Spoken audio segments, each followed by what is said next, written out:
During her visit to South Korea, Ivanka Trump, President Trump's daughter and advisor, is likely to project a more accessible image than the vice president, simply by virtue of her age and background. Alex Wong, Getty Images, Washington. When the sister of Kim Jong-un made her historic visit to the Winter Olympics in South Korea 2 weeks ago, saying nothing but commanding noisy press coverage, the South Korean news media quickly called her North Korea's Ivanka. Now, President Trump is sending the real Ivanka. The question is whether Ms. Trump, with her fashion industry glamour, can counter the news media narrative set by a mysterious North Korean woman, Kim Yo-jong, whose title back home is director of her totalitarian government's propaganda and agitation department. White House officials recoil at any parallel between the dictator's sister and the president's daughter. But the comparison is obvious, if invidious, given their family pedigrees. And Ms. Trump may benefit by another comparison, to Vice President Mike Pence, who sat near Ms. Kim during the opening ceremony of the Olympics and seemed unable to strike the same chord as she did with South Koreans. He later missed out on a meeting with North Korean officials after they cancelled at the last minute. Administration officials acknowledged that Ms. Trump, who will arrive in South Korea on Friday to watch the closing ceremony of the Games, could smooth some of the tensions that flared during the vice president's visit, even if they insist that is not the purpose of her trip. While Mr. Pence met with North Korean defectors and condemned Mr. Kim for human rights abuses, officials said Ms. Trump would keep her focus on reaffirming the bonds between the United States and South Korea and cheering on American athletes. Their talent, drive, grit and spirit embodies American excellence, she said in a statement on Wednesday. On Friday evening, Ms. Trump, 36, is scheduled to have dinner with South Korea's President, Moon Jae-in, who tried desperately to broker a meeting between Mr. Pence and the North Korean delegation. There are no plans for Ms. Trump to meet with anyone from North Korea during her three-day visit, though an official declined to rule out the possibility. Ms. Trump will travel with the White House press secretary, Sarah Huckabee Sanders, and Ellison Hooker, a National Security Council official who specializes in Korean affairs, among others. Council has briefed Ms. Trump about the political situation on the Korean peninsula, according to officials. Administration officials said she was fully prepared to discuss Mr. Trump's maximum pressure policy with Mr. Moon. The South Korean news media are with North Korean officials, should she run into any. Simply by virtue of her age and background, Ms. Trump will project a more accessible image than Mr. Pence, 58. He arrived with a directive from Mr. Trump to blunt the propaganda campaign of North Korea, which has used the Olympics as a kind of olive branch to the South.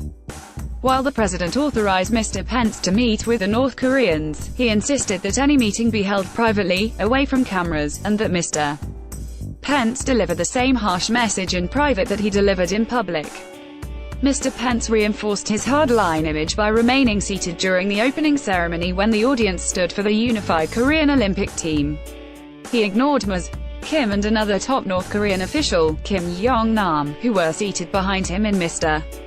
Moon's box. American officials said they believe these gestures, on top of Mr. Pence's threat of new sanctions against the North, which Mr. Pence delivered in Japan, on his way to South Korea, caused the North Koreans to rethink the meeting with the vice president. Administration officials said they were pleased with Mr. Pence's unyielding approach. Some noted that the South Koreans did not help the atmosphere by thrusting Mr. Pence into situations for which he was not prepared, like seating him so close to Ms. Kim at the opening ceremony. Still, his reviews in South Korea were poor, and the cancelled meeting was a particular disappointment to Mr. Moon, whose strategy of engaging North Korea is putting him increasingly at odds with the White House and its maximum pressure campaign.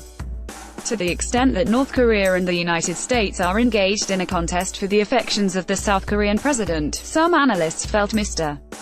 Pence's trip was a missed opportunity. I don't think the Pence trip was a failure, but it reaffirmed how tough and inflexible the U.S.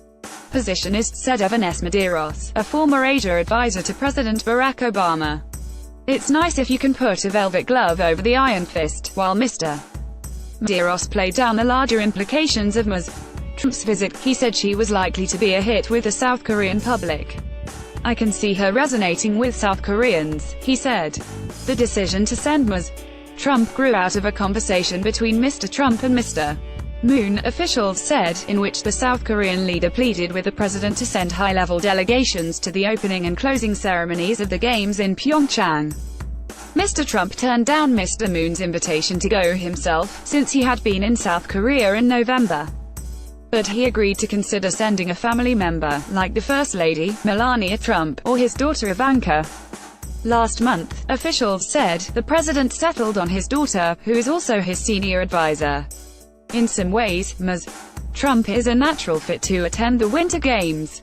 She is an avid skier, a sport she picked up from her mother, Ivana, who skied competitively for what was then Czechoslovakia. Ms. Trump, friends say, has watched the Olympics with her daughter, Arabella, taking particular interest in the Super G event. During the transition, Ms. Trump and her husband, Jared Kushner, became involved in negotiations between the International Olympic Committee and Los Angeles over that city's bid to host the Games in 2028. In addition to Ms. Trump and Ms. Sanders, the American delegation will include Senator James E. Risch, a Republican from Idaho who is in line to become the chairman of the Senate Foreign Relations Committee, if Senator Bob Corker of Tennessee sticks to his decision to retire.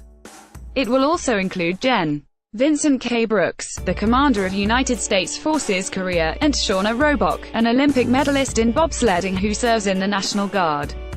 Ms. Trump had planned to visit South Korea in November during her father's tour of Asia and to participate in an event focused on female entrepreneurs. But she stayed home to lobby for an expansion of the child tax credit in the Republican tax bill. Now, she will be the last prominent American visitor to Pyeongchang before the Games end, and South Korea embarks on an uncertain future with the North and its ally, the United States. Thomas Gibbons Neff contributed reporting from Washington, and Cho Sang-hun from Seoul, South Korea.